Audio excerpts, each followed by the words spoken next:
જય શ્રી કૃષ્ણ મિત્રો। તો આજે આપણે બહુચરાજી માતાનું પ્રાગટ્ય કેવી રીતે થયું હતું તે જાણીશું। ગુજરાત રાજ્યના હળવદ તાલુકાનું એક ઐતિહાસિક ગામ છે સાપગડા। લોક પ્રચલિત કથાઓ મુજબ ઘણા વર્ષો પહેલા આ ગામમાં દેવલાઈ અને બાપલ દેથા નામના એક વૈભવી ચારણ દંપતી નિવાસ કરતા હતા। તેમણે અનેક ધાર્મિક વિધિ, પ્રતિષ્ઠા અને ભાવનાથી જીવન વિતાવ્યું હતું।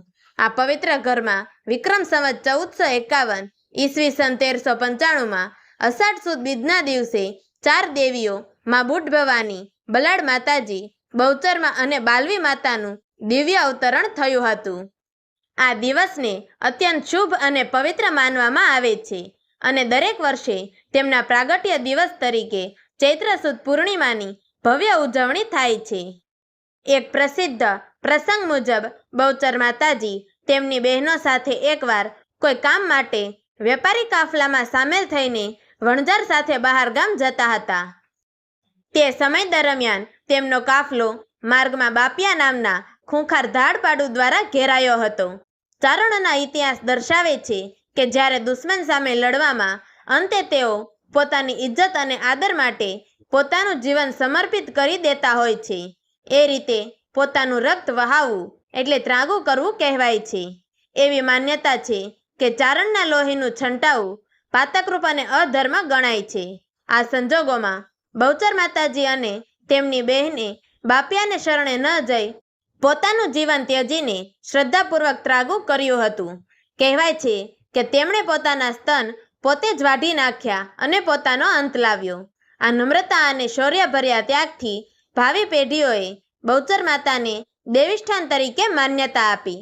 આ ઘટનાથી શાપિત થયેલા બાપિયાને મોટો ધક્કો લાગ્યો અને નપુંસકતાનો શાપ તેનો ભાગ્ય વિભાગ બન્યો।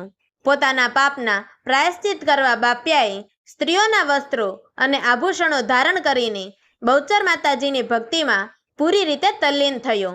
તેની તીવ્ર તપસ્યાથી પ્રસન્ન થઈને બહુચર માતાજી સ્વયં તેના સમક્ષ પ્રગટ થયા અને તેને શાપમાંથી મુક્ત કરી આશીર્વાદ આપ્યા।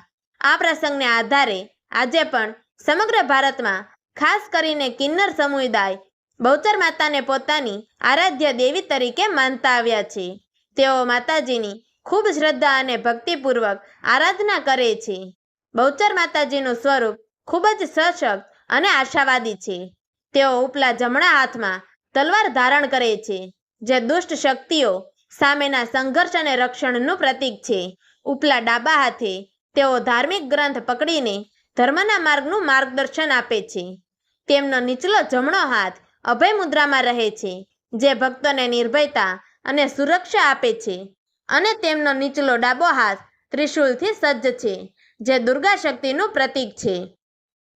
માતાજીનું વાહન કુકડો છે, જે હંમેશા જાગૃતતા, નિર્દોષતા અને ધર્મનિષ્ઠાને દર્શાવે છે। કુકડો એ પણ સંકેત આપે છે કે દેવીના ભક્તો એમની ભક્તિમાં હંમેશા સતર્ક અને સજાગ રહેવા જોઈએ।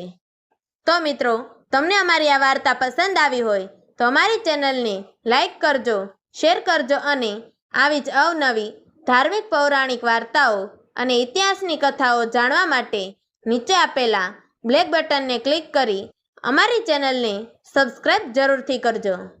તો મિત્રો, અમારી આ વાર્તાને છેલ્લે સુધી સાંભળવા માટે તમારો ખૂબ ખૂબ ધન્યવાદ। જય શ્રી કૃષ્ણ। હર હર મહાદેવ।